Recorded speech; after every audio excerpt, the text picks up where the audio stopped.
Halo sahabat YouTube, jumpa lagi dalam channel saya ini dan kali ini saya ngonten ditemani ada gadis cantik di sini.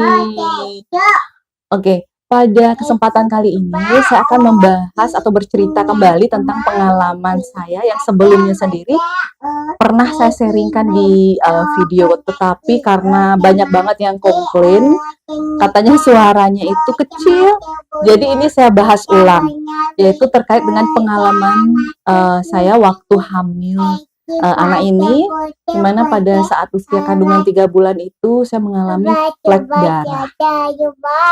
Oke, kita langsung saja dengerin ceritanya ya. Jadi anak pertama saya ini memang ditunggu-tunggu, karena memang pada saat itu saya nikah 1,5 tahun baru akhirnya saya dipercaya oleh Tuhan untuk baru bisa hamil gitu ya. Nah, dan itu pun saya harus ada sempat program gitu, tapi belum juga.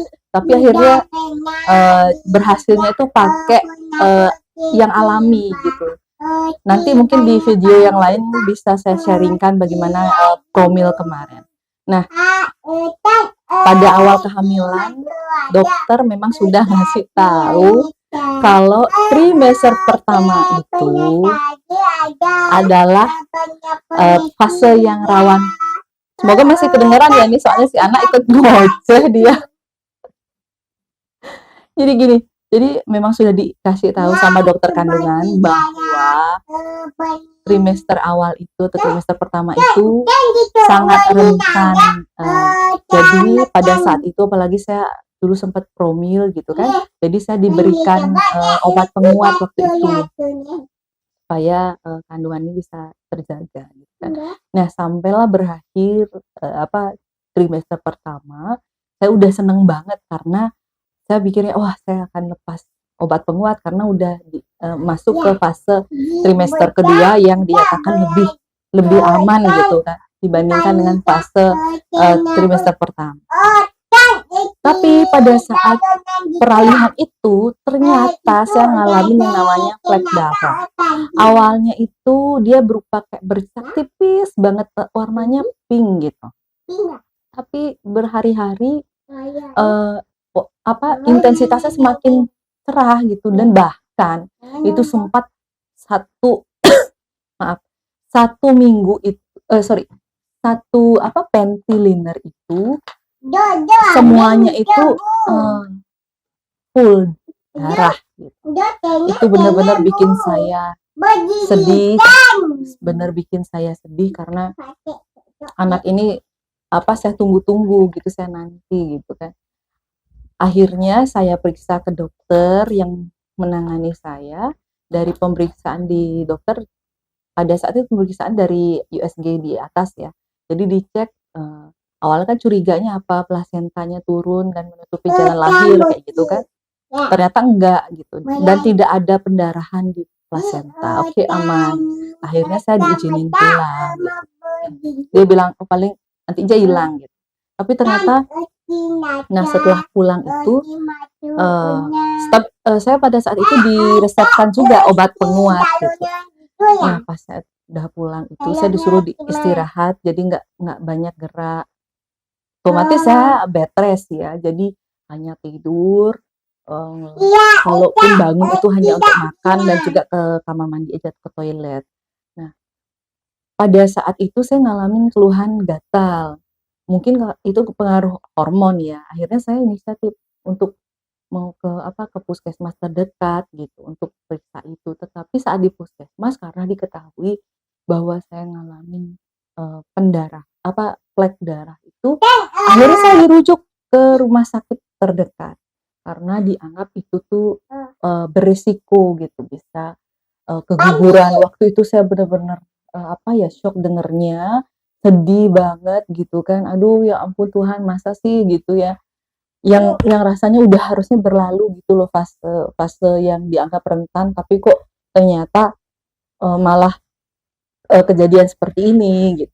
Nah, akhirnya saya dirujuk ke rumah sakit.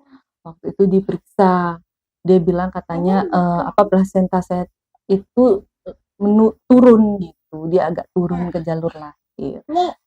Dan dokter yang waktu itu menangani, dia mendiagnosa itu bahwa saya ngalamin yang namanya abortus imminent atau gejala keguguran. Sedih nggak waktu di USG itu saya lihat bayinya itu bayi janinnya itu gerak-gerak, kayaknya sehat banget gitu, detak jantungnya bagus. Tetapi ternyata ada potensi itu. Jadi saya benar-benar sedih banget pulang dari dokter, yang hasil rujukan dari puskesmas itu saya nangis, ya namanya kita berharap ya, di masa kehamilan ini malah ada masalah gitu. Nah akhirnya setelah itu saya kembali lagi ke dokter, yang nanganin saya, itu memang sih agak jauh tempatnya, itu sampai beda kabupaten ya, karena memang saya percaya banget sama dokter itu. Jadi setelah dari dokter yang hasil rujukan, saya kembali lagi ke dokter yang sebelumnya nanganin saya. Dicek lagi, ternyata nggak ada. Terus dicek akhirnya dia bilang, "Oh, apa mungkin ada infeksi di saluran, bawah," gitu. Akhirnya dicek dari bawah juga bersih, jadi tidak ada, eee, penyebab itu. Jadi nggak ketemu lah, apa sih yang menyebabkan itu, di mana dia kok bisa keluar darah gitu kan. Nah setelah itu tetap seperti biasa, dia bilang nggak ada apa-apa, kondisinya ini baik gitu. Akhirnya pulang lagi.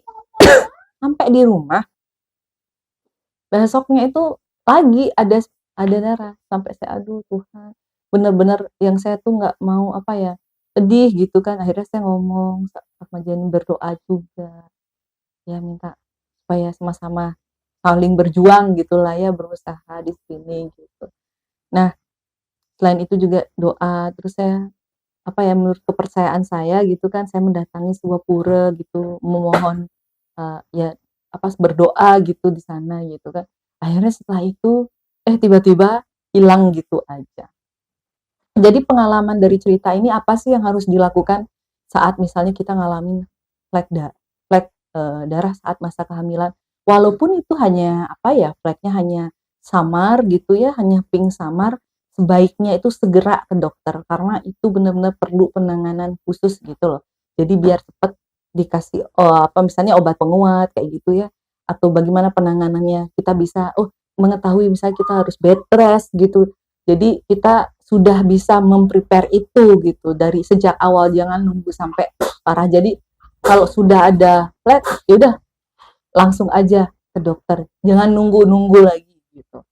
Nah selain itu juga tentunya kita banyak-banyak istirahat, kurangi gerak kalau memang saat situasi seperti itu. Dokter pun pasti akan menyarankan seperti itu. Jadi waktu itu karena saya pun posisinya memang pekerja ya, jadi harus bed rest seminggu, jadi nggak melakukan aktivitas apa-apa selama bed rest itu. Selain itu tentunya kita juga harus tetap berdoa, meminta perlindungan dari Tuhan karena Beliau yang Maha Kuasa, Beliau yang memberi, sehingga harapannya apa yang memang selayaknya sepatutnya memang dihadirkan atau yang sudah menjadi berkah agar semua dilancarkan gitulah ya. Dan Astungkare bersyukurlah ya semua bisa terlewati dengan baik. Dan setelah kejadian itu saya benar-benar mengurangi aktivitas saya, bahkan di kantor pun misalnya pun karena kan saya naik turun tangga gitu, jadi saya misalnya makan siang itu minta titip ke teman, jadi mengurangilah terlalu banyak gerak saat itu, sampai akhirnya bisa melahirkan dengan normal dan juga lancar.